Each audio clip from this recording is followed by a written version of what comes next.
Hello everybody, welcome to the United Stands. I'm Mark Goldbridge and this is your latest Manchester United news as we use the comments section as a notice board as to what your issues are with Manchester United. Because I, for one, am tired of just being labelled negative for not jumping through cartwheels about or doing cartwheels about how great things are for Manchester United.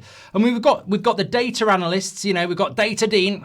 Statistically, we're second in the league for XG and therefore we're doing a lot better than last season and we might win the Champions League. We won't win the Champions League because we're not in it. And the eye test surely is the number one test in relation to the mood that you have around Manchester United. And we've got to stop telling people they're just negative without listening to what they're talking about. So that's what I want to do, because I have a huge list in front of me of all the issues I have with Man United at the moment under Ruben Amorim. And that doesn't mean they're unsurmountable. That doesn't mean I don't want him to be successful. But in the letters of PVR, performance, vision, results, he has to achieve those three things for me to be optimistic about the future. I want him to have the season, but in that time, I don't want us to just get to the end of the season with the vision he's showing at the moment. I want an evolution of that vision. So look, the first problems I have are that the positives are short-lived.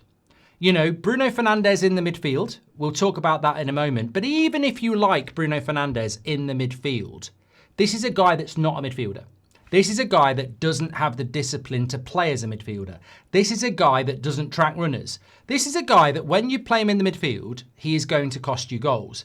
Now, people will say, well, you balance that off with the fact that he gets you goals, but he'd get you more goals if you played him as a 10.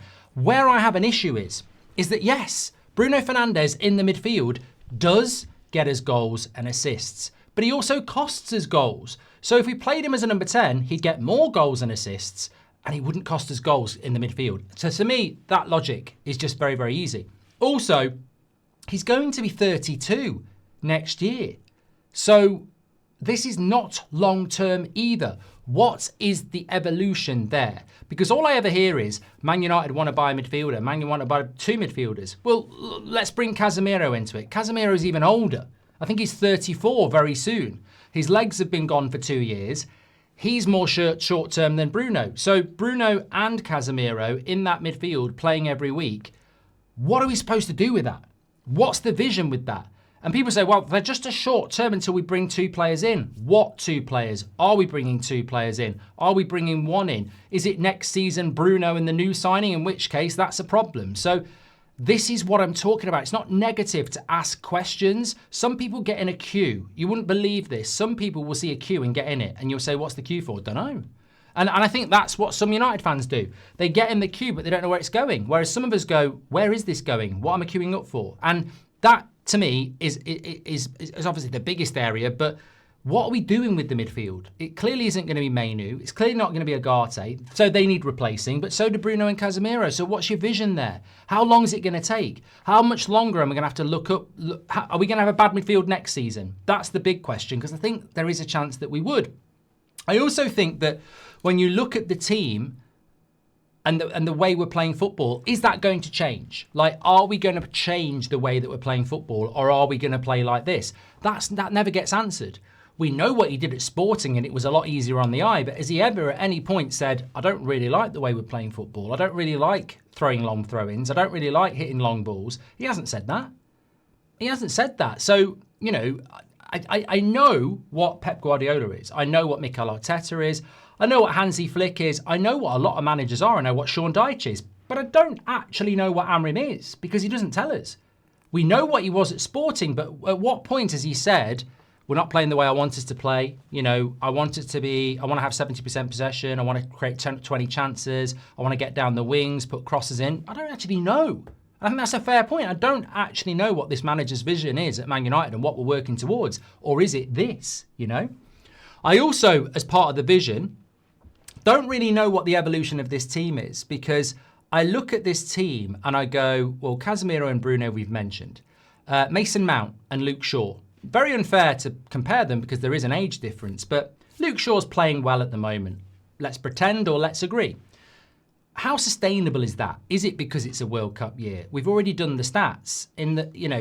Last season he hardly played. If there's not a major tournament for England, he hardly plays. When there is a major tournament for England, he plays a lot more. So how long is this going to go on for? Or will he get injured again? What happens next season? What's the... Luke Shaw can stay. He's got a long contract. But, I like a player in a team where I think they're going to be here for the next 2 or 3 years. It's short term. Mason Mount, arguably one of our best players this season. Statistically, over the last 3 years, when you take into account his last few months at Chelsea, ridiculously injury prone. Can we say with any confidence that this good player is part of our future, or is he just a player that's going to go in and out and in and out? And I don't care whether you're prime Messi. If you can't play every week, you become a problem. So again, what's the vision with some of these players? You can say the same about Dalot. Dalot, left wing back. Don't think he's a particularly good right wing back, but he'd be better there than left because he isn't bloody left-footed. Is he our left wing back now? What vision is that? Why did you buy Dorgu? Are we going to buy somebody else? Are we going to develop Dorgu? I don't know. So again, these are all questions, and the list gets longer and longer. On the case of Dorgu, Lemens, Yoro, Sesko, all very exciting, I believe. But how many of those will actually be Man United first team players in 3 years? Even 2 years? When you statistically look at how we've developed players over the last 10 years and new signings, are all 4 of them going to make it?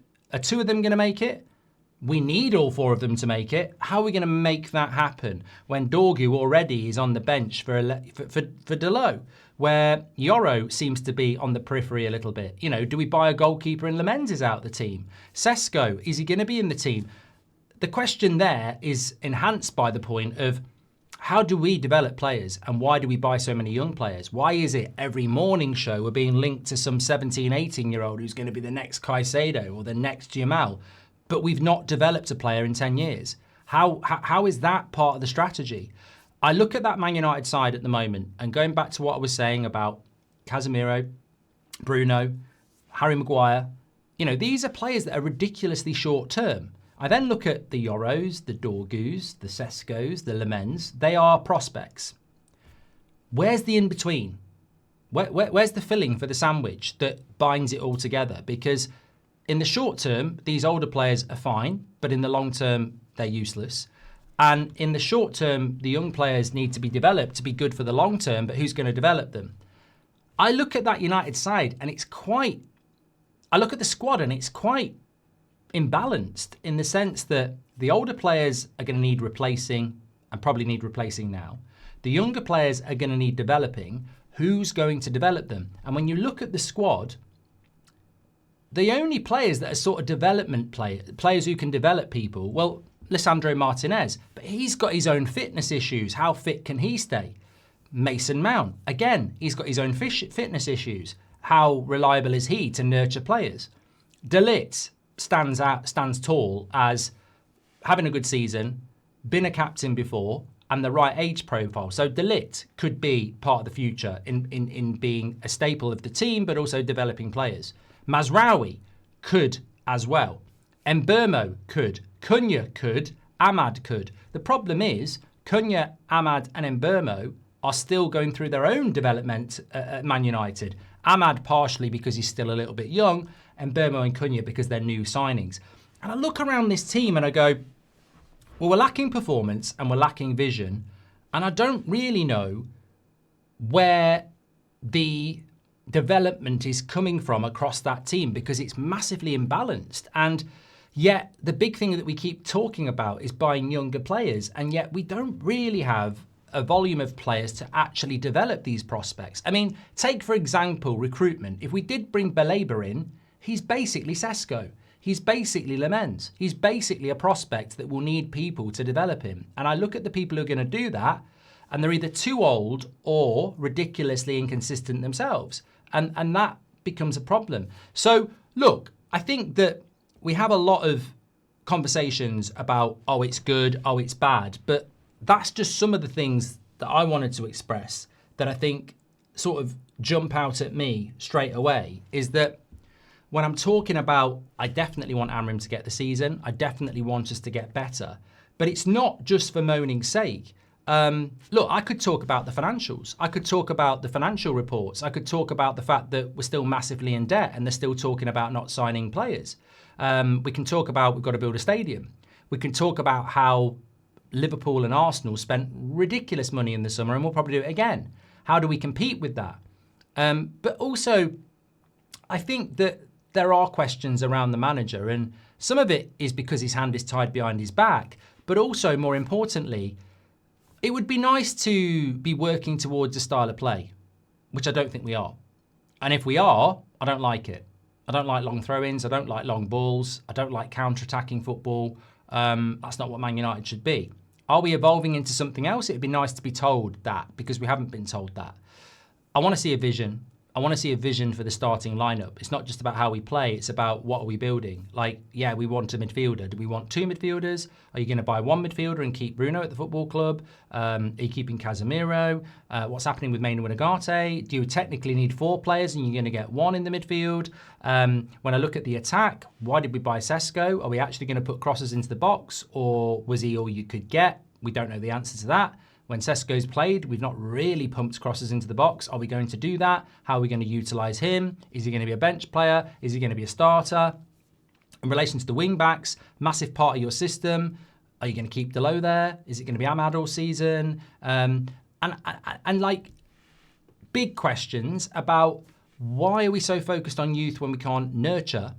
And why are you so obsessed with older or injury-prone players who have no future in the long term? And when you work your way through all of that, I would love to know your comments. I would love to know your comments about the things that you're positive about. I would love to know the things that you are negative about. I would love to know what your concerns are, because as I said, PVR, I want performance and I want a vision, and results are fine. But if you can't give a vision and a performance, then results become survival. And survival is not what we need. We need vision. We do need a vision. We need to know what we're transitioning towards, because all we actually get is rumour and prediction, but we don't actually get statement and conviction. I want to know what we're evolving to. Like, who are our wide players going to be? How are we actually going to play? What are we going to do if we get a midfielder or two? What are we going to do with Bruno? What are we going to do with Casemiro? I mean, are they out? Are they in? And there's a lot of young players that I do... Look, honestly, it's not about Bruno Fernandes, but he's not a nurturer of talent. Players look up to him. They admire him. You know, he's the best player at the club, but he's not a nurturer of talent. He hasn't got the personality for it. So who's going to nurture these players? And why are we not prioritising bringing players like that in? Why are we trying to follow a Chelsea model where we're nothing like Chelsea? Why are we looking at young players all the time instead of looking at... And why are we ignoring players over 27? I mean, for me, we could probably do with 2 or 3 players aged between 25 and 30 tomorrow who are leaders and experienced and can play every week, because I think that would massively help the Euros and the younger players. We don't have that though, and which is why we're probably clinging on for dear life to the likes of Maguire and Casemiro, because their experience, albeit it's the end of their career, and look at how injury prone Maguire's been the last 18 months as well, but we're desperate to keep these players simply because they're experienced. They might not be experienced at Man United in winning things, but they're experienced players, so let's keep them. So why are we not looking for players over the age of 27? Maguire's approaching his mid-30s, so's Casemiro. If we're so desperate for leadership and experience, I'm sure there's a player who's 27, 28, 29 that we could look at and bring in. And that's where I think we're really short. I think we're really short. And that is why I talk about vision and performance, because I want to know what that vision is. I want to know what that performance is. People can tell me about XG and they can tell me about shots in the box and all this, but to the eye test, I'm not seeing it. I'm not seeing performance, and I'm not seeing... Look, you can use Wolves, but we can't break down a low block. We've not been able to do it for years, way before Amorim came in. We're a counter-attacking team who do really well when we play against crap defences that open up against us. That's not going to happen every week. So what have we got? What more have we got to our game? And if we're going to play, also, as well, as part of the vision, if we're going to play a back 5, is it ever going to be a back 3? Because I see a back 5 a lot, and that makes us have to counter-attack a lot. Are we ever going to be a side that has 60, 70% possession? in the other opponent's half with 2 wide players that actually stay forward and allow us to, probe, be patient and, overload? Or is it always going to be try and exploit the space, and if we can't do it, let them attack again in the back 5? All these things are very relevant, in my opinion. So look, it's a bit of a free-for-all. It's a bit of a notice board. Get your comments in, interact with each other. What are the things that are important to you at the moment that you want to get off your chest? What are the things that people frustrate you with by saying you're being negative, by not being, happy, joy, everything's great at Man United? For me, it is a multitude of things that just make me go, I don't really know what the plan is. I don't know what the style of play is meant to be. Are we working towards something? I don't really get your team selections because a lot of these players are injury prone or old. How many of them are you actually going to change, or are you building for the future with them? In which case, I'm worried, Get your comments in below. Make sure you smash a like on the video and subscribe. I will speak to you on the next one. Take care.